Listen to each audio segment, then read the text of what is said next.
Americans defaulting on their student loans in a standoff with the federal government. In fact, more than 7 million Americans in default, and many of them just simply ignoring the phone calls, the emails, even those letters from debt collectors. So are taxpayers on the hook for this? To Cato Institute senior fellow Dan Mitchell.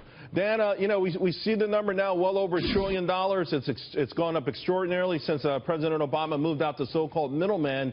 And people, a lot of these folks aren't paying it. Who ultimately does have to pay that? It's taxpayers who are on the hook.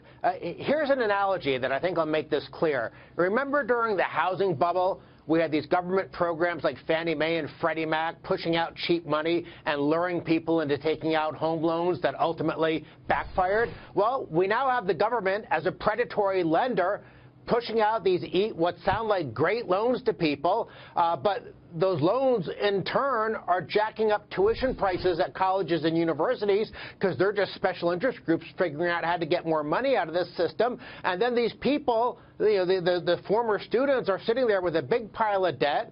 Oftentimes they didn't get education that actually made economic sense, and now we're left with $1 trillion, and God knows how much of that taxpayers are going to have to swallow. It's the reverse Midas touch of government. Every time they get involved in a sector of the economy, it's bad news. And yet we knew it was going to happen. It happened right in the shadow of the housing implosion.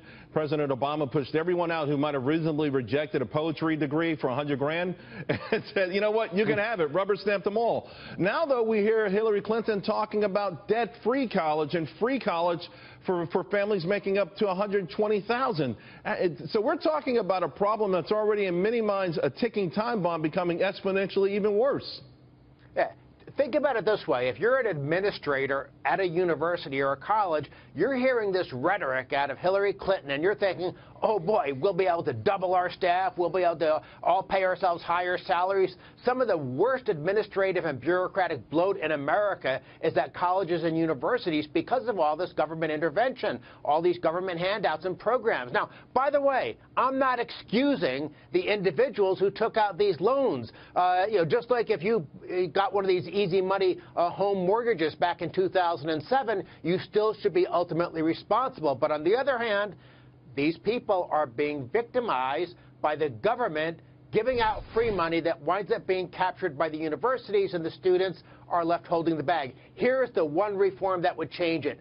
Make the universities and colleges, make them be on the hook if the students don't pay back their loans. I guarantee you those colleges and universities will suddenly focus on what are good careers to train people for. I love that you brought that up. I've asked the same question. If Harvard's sitting on $45 billion, they can finance these degrees, and if they're great degrees, they'll get paid back and they'll do something quote-unquote honorable. You know what? At the end of the day, President Obama said folks who took those housing loans, it was no fault of their own, and a lot of these kids think the same thing would be said as they're getting a free pass, maybe, on these. Dan, great stuff. Love the insight. Appreciate it. Thank you. Hey, to see